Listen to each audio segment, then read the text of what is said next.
আসসালামু আলাইকুম। দেখেন বাড়ি না দোকান কিছু বুঝতেছি না, সম্পূর্ণ ডুবে গেছে।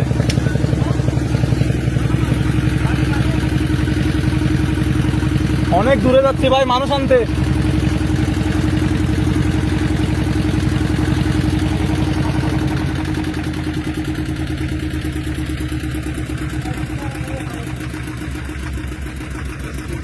সরকারিভাবে এখনো পর্যন্ত হ্যাঁ বিশুদ্ধ পানিটা খুব দরকার এখানে।